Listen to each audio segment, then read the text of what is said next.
Hello students, तो आज पढ़ेंगे हम लोग रेडॉक्स रिएक्शन। रेडॉक्स रिएक्शन बोलते हैं और इसी रिएक्शन को जिस रिएक्शन में ऑक्सीडेशन और रिडक्शन दोनों एक साथ इन्वॉल्व होता है। जब ऑक्सीडेशन का प्रोसेस और रिडक्शन का प्रोसेस एक साथ इन्वॉल्व होगा तो हम लोग इस तरह के रिएक्शन को बोलते हैं रेडॉक्स रिएक्शन। ऑक्सीडेशन और रिडक्शन क्या होता है? ऑक्सीडेशन एडिशन ऑफ ऑक्सीजन को बोलते हैं या रिमूवल ऑफ हाइड्रोजन को बोलते हैं। ऑक्सीजन की तरह किसी इलेक्ट्रोनेगेटिव एलिमेंट का एडिशन हो तो आप उसको भी ऑक्सीडेशन कहेंगे। ऑक्सीजन की तरह किसी इलेक्ट्रोनेगेटिव एलिमेंट का एडिशन हो या हाइड्रोजन की तरह किसी इलेक्ट्रोपॉजिटिव एलिमेंट का रिमूवल हो तो ये सभी प्रोसेस ऑक्सीडेशन कहलाता है। ऑक्सीजन का एडिशन या इलेक्ट्रोनेगेटिव एलिमेंट का एडिशन ऑक्सीडेशन है। हाइड्रोजन का रिमूवल या इलेक्ट्रोपॉजिटिव एलिमेंट का रिमूवल ये भी ऑक्सीडेशन है। और ऑक्सीडेशन के रिवर्स प्रोसेस को हम लोग रिडक्शन बोलते हैं। तो रिडक्शन का मतलब होता है एडिशन ऑफ हाइड्रोजन और इलेक्ट्रोपॉजिटिव एटम। हाइड्रोजन एक इलेक्ट्रोपॉजिटिव एलिमेंट की तरह बिहेव करते हैं, तो हाइड्रोजन का एडिशन हो या इलेक्ट्रोपॉजिटिव एटम लाइक किसी मेटल एटम का एडिशन, हम लोग इसको रिडक्शन बोलेंगे। रिमूवल ऑफ ऑक्सीजन और removal of electronegative element, removal of electronegative atom और आयन, आप इसको क्या बोलेंगे? That is called as reduction. तो ऑक्सीडेशन और रिडक्शन दोनों एक दूसरे का रिवर्स प्रोसेस होता है। जब किसी में ऑक्सीजन जुड़ेगा तो किसी दूसरे से ऑक्सीजन हटेगा, मतलब एक सब्सटेंस का ऑक्सीडेशन होगा ऑक्सीजन जुड़ के, तो दूसरे से ऑक्सीजन हटेगा तो उसका रिडक्शन हो जाएगा। जब किसी में हाइड्रोजन जुड़ेगा तो उसका रिडक्शन होगा, तो जिससे हाइड्रोजन हटेगा उसका ऑक्सीडेशन हो जाएगा। किसी सब्सटेंस में इलेक्ट्रोनेगेटिव एटम जुड़ेंगे तो ऑक्सीडेशन कहलाएगा। तो जब किसी में इलेक्ट्रोनेगेटिव एटम जुड़ेगा तो किसी दूसरे से इलेक्ट्रोनेगेटिव एटम हटेगा, तभी तो किसी दूसरे में जाके जुड़ेगा। मतलब ऑक्सीडेशन और रिडक्शन दोनों एक साथ इन्वॉल्व होते हैं, और ऐसे रिएक्शन को हम लोग क्या बोलते हैं? रिडॉक्स रिएक्शन बोलते हैं। आपको हम इसका कुछ एग्जाम्पल देके समझा रहे हैं। जैसे आप कार्बन के साथ में ऑक्सीजन को रिएक्ट कराते हैं, मतलब कार्बन को जलाते हैं ऑक्सीजन में, तो CO2 बन जाता है। तो कार्बन के साथ में ऑक्सीजन जुड़ गया तो कार्बन का तो ऑक्सीडेशन हो गया, लेकिन ऑक्सीजन के साथ कार्बन का एडिशन होना, ऑक्सीजन से इलेक्ट्रोपॉजिटिविटी कार्बन की ज्यादा होती है या ऑक्सीजन से इलेक्ट्रोनेगेटिविटी कार्बन की कम होती है। ऑक्सीजन के साथ में कार्बन के जैसे लेस इलेक्ट्रोनेगेटिव एटम का ऐड होना ऑक्सीजन का रिडक्शन कहलाएगा, जबकि कार्बन के साथ में ऑक्सीजन का जुड़ना ऑक्सीडेशन ऑफ कार्बन कहलाएगा। इसी तरह से हाइड्रोजन के साथ में ऑक्सीजन का रिएक्शन हो, जैसे H2O बन जाता है। अब हाइड्रोजन के साथ में ऑक्सीजन का जुड़ना हाइड्रोजन का ऑक्सीडेशन कहलाएगा, और ऑक्सीजन के साथ में हाइड्रोजन का जुड़ना ये रिडक्शन कहलाएगा। तो इस तरह से आप देख रहे हैं कि जहां कहीं भी ऑक्सीडेशन होगा वहीं रिडक्शन भी होगा। किसी एटम से ऑक्सीजन जुड़ रहा है तो किसी दूसरे से ऑक्सीजन हट रहा है। और भी एग्जाम्पल देख लीजिए, जैसे आप FeCl3 और H2S से FeCl3 का H2S से रिएक्शन कराएं, जैसे FeCl2 HCl और सल्फर में चेंज कर जाता है। Fe के साथ में यहाँ 3 इलेक्ट्रोनेगेटिव एटम क्लोरीन का जुड़ा हुआ है। क्लोरीन एक इलेक्ट्रोनेगेटिव एलिमेंट है, और यहाँ से देखिए क्लोरीन का लॉस हो रहा है, एक क्लोरीन यहाँ घट गया, FeCl2 बन गया FeCl3 से। तो इलेक्ट्रोनेगेटिव एलिमेंट का रिमूव होना मतलब रिडक्शन हो गया। और H2S में हाइड्रोजन के साथ में सल्फर जुड़ा हुआ है, अब इससे सल्फर सेपरेट हो जाता है। सल्फर हाइड्रोजन के लॉस होकर प्रोड्यूस होते हैं। H2S से जब हाइड्रोजन रिमूव होता है तो सल्फर बनता है, तो हाइड्रोजन का रिमूव होना क्या कहलाता है? ऑक्सीडेशन कहलाता है। तो हाइड्रोजन का हटना ऑक्सीडेशन हो गया और इलेक्ट्रोनेगेटिव एलिमेंट का हटना रिडक्शन हो गया। तो इस तरह के रिएक्शन में रिमूवल ऑफ इलेक्ट्रोनेगेटिव एलिमेंट और रिमूवल ऑफ हाइड्रोजन हो रही है। इलेक्ट्रोनेगेटिव एलिमेंट का रिमूवल होना रिडक्शन होता है और हाइड्रोजन का रिमूवल होना ऑक्सीडेशन होता है। तो यहाँ भी ऑक्सीडेशन और रिडक्शन दोनों इन्वॉल्व है। कार्बन के साथ में HNO3 का रिएक्शन कराएं तो इससे CO2, NO2 और H2 बन जाता है। तो कार्बन के साथ में ऑक्सीजन का ऐड होना कार्बन का तो ऑक्सीडेशन कहलाएगा, लेकिन HNO3 में नाइट्रोजन के साथ में 3 ऑक्सीजन एटम जुड़े हुए हैं HNO3 में, लेकिन जब ये NO2 में चेंज करता है तो आपको नाइट्रोजन से एक ऑक्सीजन यहाँ से लॉस हो गया। HNO3 में नाइट्रोजन से 3 ऑक्सीजन जुड़े हुए हैं और यहाँ नाइट्रोजन से एक ऑक्सीजन का रिमूवल हो गया। तो ऑक्सीजन का रिमूवल होना मतलब क्या हो गया? रिडक्शन हो गया। तो HNO3 से जब NO2 बनता है तो ऑक्सीजन रिमूव होते हैं और इसलिए इसको हम लोग क्या कहेंगे कि रिडक्शन में जा रहा है। वहीं कार्बन के साथ में ऑक्सीजन जुड़ रहे हैं तो कार्बन का क्या हो रहा है? ऑक्सीडेशन हो रहा है। और भी एग्जाम्पल देख लेते हैं। जब CuO के साथ में NH3 का रिएक्शन कराते हैं, CuO के साथ क्यूप्रिक ऑक्साइड के साथ अमोनिया का रिएक्शन कराएंगे तो कॉपर के साथ में नाइट्रोजन प्रोड्यूस होता है और वाटर प्रोड्यूस होता है। इसमें कॉपर ऑक्साइड से ऑक्सीजन का लॉस हुआ और ऑक्सीजन का रिमूव होना रिडक्शन कहलाता है।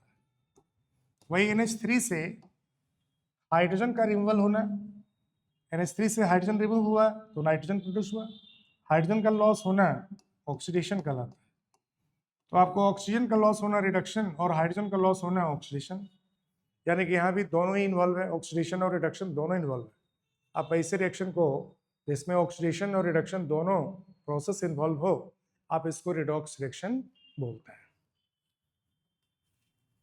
अब एक टर्म होता है जिसको बोलते हैं हम लोग ऑक्सीडाइजिंग एजेंट,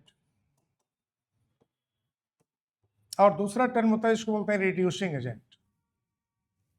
ऑक्सीडाइजिंग एजेंट का मतलब होता है जो ऑक्सीडाइज कराता है, which provide oxygen to other, जो ऑक्सीडेशन के लिए ऑक्सीजन देता हो या जो हाइड्रोजन एक्सेप्ट कर लेता हो। किसी से हाइड्रोजन हटाएगा, किसी से हाइड्रोजन हटेगा और वो हाइड्रोजन को एक्सेप्ट कर लेता है। तो हाइड्रोजन को जो एक्सेप्ट करेगा या ऑक्सीजन जो प्रोवाइड करेगा, या ऑक्सीजन के तरह का कोई इलेक्ट्रोनेगेटिव एलिमेंट प्रोवाइड करेगा, या हाइड्रोजन के तरह का कोई इलेक्ट्रोपॉजिटिव एलिमेंट एक्सेप्ट कर लेगा। हम लोग उसको क्या बोलेंगे? ऑक्सीडाइजिंग एजेंट बोलेंगे, यानी कि जो ऑक्सीडाइज कराने का काम करेगा, हम लोग उसको ऑक्सीडाइजिंग एजेंट बोलते हैं। तो ऑक्सीडाइजिंग एजेंट जो होता है ये दूसरे को ऑक्सीडाइज करता है, इट ऑक्सीडाइज अदर, और जो दूसरे को ऑक्सीडाइज करेगा वो खुद को रिड्यूस करता है। तो ये खुद को रिड्यूस करता है तो लिखेंगे बट इट रिड्यूस इटसेल्फ, ये खुद को रिड्यूस करता है, दूसरे को ऑक्सीडाइज करता है, हम लोग इसको बोलते हैं ऑक्सीडाइजिंग एजेंट। अब देखिए यहाँ पर आपको अभी भी दिखाया गया कार्बन और HNO3 का रिएक्शन। इसमें कार्बन ऑक्सीडाइज होकर CO2 में चेंज करता है और HNO3 रिड्यूस होकर NO2 में चेंज करता है, साथ में वाटर भी बनता है। तो कार्बन को ऑक्सीडाइज करने वाला कौन है? मतलब कार्बन को ऑक्सीजन देने वाला यहाँ कौन है? HNO3 है। इन्होंने HNO3 ने ऑक्सीजन दे के कार्बन को ऑक्सीडाइज कर दिया, अभी तो कार्बन का ऑक्सीडेशन हुआ। तो कार्बन को ऑक्सीडाइज करने वाला जो है वो HNO3 है, क्योंकि ऑक्सीजन इन्होंने ही प्रोवाइड किया कार्बन को। तो HNO3 को बोलेंगे हम लोग ऑक्सीडाइजिंग एजेंट। तो जब HNO3 ऑक्सीडाइजिंग एजेंट है तो कार्बन HNO3 के लिए क्या है? रिड्यूसिंग एजेंट, क्योंकि HNO3 रिड्यूस होकर NO2 में चेंज करता है। ये दूसरे को ऑक्सीजन प्रोवाइड करता, अपना ऑक्सीजन हटाता है, मतलब अपना रिडक्शन कराता है। तो जिसका रिडक्शन हुआ वो हो गया ऑक्सीडाइजिंग एजेंट, लेकिन जिसका ऑक्सीडेशन हो रहा है वह हो जाएगा रिड्यूसिंग एजेंट। तो कार्बन यहाँ पर बन जाएगा रिड्यूसिंग एजेंट, क्योंकि कार्बन ऑक्सीजन एक्सेप्ट किया HNO3 से, मतलब HNO3 से ऑक्सीजन को हटाया कार्बन ने, मतलब HNO3 को रिड्यूस कर दिया कार्बन ने। HNO3 से कार्बन ने ऑक्सीजन एक्सेप्ट कर लिया, ऑक्सीजन को जो एक्सेप्ट किया वो दूसरे से हटा दिया ऑक्सीजन, मतलब HNO3 को ये रिड्यूस कर दिया। तो कार्बन को बोलेंगे हम लोग रिड्यूसिंग एजेंट और HNO3 को क्या बोलेंगे इस रिएक्शन में, ऑक्सीडाइजिंग एजेंट। तो ये याद रखना है कि जिसका ऑक्सीडेशन होगा, जैसे कार्बन का यहाँ ऑक्सीडेशन हो रहा है तो कार्बन हो गया रिड्यूसिंग एजेंट, और HNO3 का यहाँ रिडक्शन हो रहा है तो HNO3 क्या हो गया, ऑक्सीडाइजिंग एजेंट। यदि CuO और NH3 वाले रिएक्शन में Cu और N2 और H2 प्रोड्यूस होते हैं और पूछा जाए इसमें ऑक्सीडाइजिंग एजेंट और रिड्यूसिंग एजेंट कौन सा होगा, हमें ये देखना है कि किसका रिडक्शन हो रहा है और किसका ऑक्सीडेशन हो रहा है। ऑक्सीजन का रिमूव होना मतलब रिडक्शन हो गया, और NH3 से हाइड्रोजन का रिमूव होकर नाइट्रोजन बनना, हाइड्रोजन का लॉस होना, ऑक्सीडेशन हो गया। तो जिसका रिडक्शन हो रहा है वो ऑक्सीजन दूसरे को दे रहा है, ये अपना ऑक्सीजन हटा के दूसरे को दिया, यानी कि दूसरे को ऑक्सीडाइज किया। हम लोग इसको क्या बोलेंगे, ऑक्सीडाइजिंग एजेंट। वहीं NH3 अपना हाइड्रोजन हटा के दूसरे को हाइड्रोजन प्रोवाइड किया। NH3 अपना हाइड्रोजन नहीं हटाया होता तो ये रिड्यूस नहीं होते, NH3 को हम लोग क्या बोलते हैं, this is called as reducing agent. तो यह याद रखेंगे कि जिसका ऑक्सीडेशन होगा वो हो जाएगा रिड्यूसिंग एजेंट। NH3 का ऑक्सीडेशन हुआ तो ये बन गया रिड्यूसिंग एजेंट, और जिसका रिडक्शन हुआ वो हो जाएगा ऑक्सीडाइजिंग एजेंट। तो CuO हो गया ऑक्सीडाइजिंग एजेंट, क्यूप्रिक ऑक्साइड हो गया ऑक्सीडाइजिंग एजेंट, और NH3 क्या हो गया यहाँ, रिड्यूसिंग एजेंट। बहुत से एग्जाम्पल इसके हो सकते हैं। अब देखिए आपको सोडियम और क्लोरीन का रिएक्शन कराते हैं और इससे NaCl बनता है। NaCl में क्या है, Na+ आयन है और Cl- आयन है। तो सोडियम एक इलेक्ट्रो नेगेटिव क्लोरीन के साथ में जुड़ जाते हैं। जब NaCl बनता है, Na और क्लोरीन के, सोडियम और क्लोरीन के रिएक्शन से NaCl जब बनता है तो सोडियम के साथ में इलेक्ट्रोनेगेटिव क्लोरीन जुड़ता है। इलेक्ट्रोनेगेटिव क्लोरीन का एडिशन होना ऑक्सीडेशन ऑफ सोडियम कहलाएगा, और क्लोरीन के साथ इलेक्ट्रोपॉजिटिव सोडियम, मेटल एक इलेक्ट्रोपॉजिटिव एलिमेंट होता है, सोडियम मेटल है और मेटल इलेक्ट्रोपॉजिटिव होता है, तो क्लोरीन के साथ में इलेक्ट्रोपॉजिटिव सोडियम का जुड़ना ये रिडक्शन हो गया। तो सोडियम का ऑक्सीडेशन हुआ तो सोडियम क्या हो जाएगा, रिड्यूसिंग एजेंट हो जाएगा।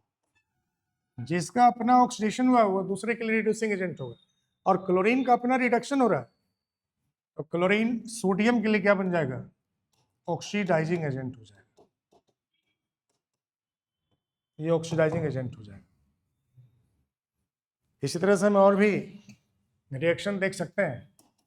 अब देखिए पोटेशियम डाइक्रोमेट और H2SO4 का रिएक्शन होता है FeSO4 के साथ, ऐसे बन जाते हैं K2SO4 plus Cr2SO4 whole thrice and Fe2SO4 whole thrice and H2।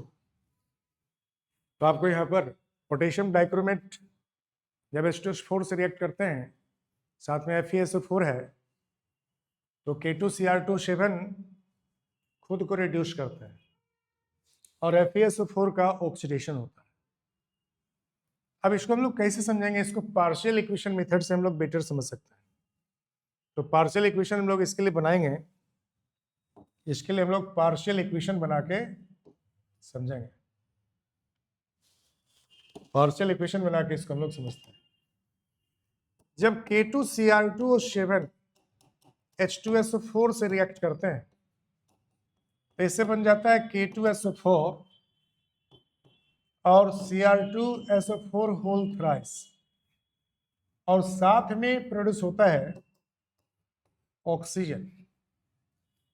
जब K2Cr2 रिएक्ट करता है H2SO4 से तो प्रोड्यूस होते हैं पोटेशियम के कंपाउंड पोटेशियम सल्फेट और क्रोमियम के compound chromium sulphate Cr2SO4 whole thrice, और साथ में प्रोड्यूस क्या होते हैं, ऑक्सीजन। ये ऑक्सीजन जो प्रोड्यूस होते हैं यह FeSO4 एक्सेप्ट कर लेता है। FeSO4 और H2SO4 ऑक्सीजन के साथ में कंबाइंड होकर Fe2SO4 होल थ्राइस में चेंज कर जाता है। इसको हम लोग बैलेंस नहीं किया है, बैलेंस कर लेंगे। यहाँ 2 Fe है, 2 से मल्टीप्लाई कर देंगे। अब 2 सल्फेट और 1 सल्फेट मिला के 3 सल्फेट हो गया। हाइड्रोजन और ऑक्सीजन मिला के H2O में चेंज कर देंगे। तो आपको यहाँ पर FeSO4 ऑक्सीजन गेन करते हैं, और जो ऑक्सीजन गेन करते हैं उसका क्या हो गया, ऑक्सीडेशन हो गया। तो ये आपको ऑक्सीडेशन में चला गया FeSO4।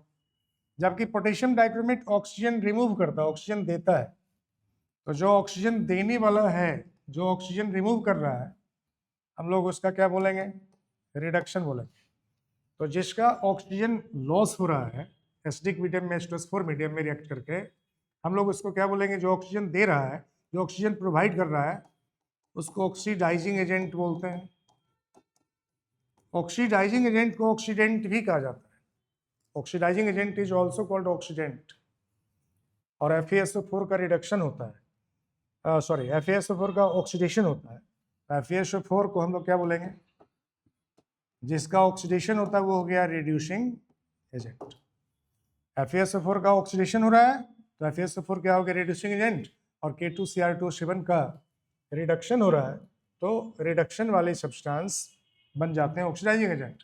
हम लोग K2Cr2O7 को बोलेंगे ऑक्सीडाइजिंग एजेंट और FeSO4 को इस रिएक्शन बोलेंगे रिड्यूसिंग एजेंट।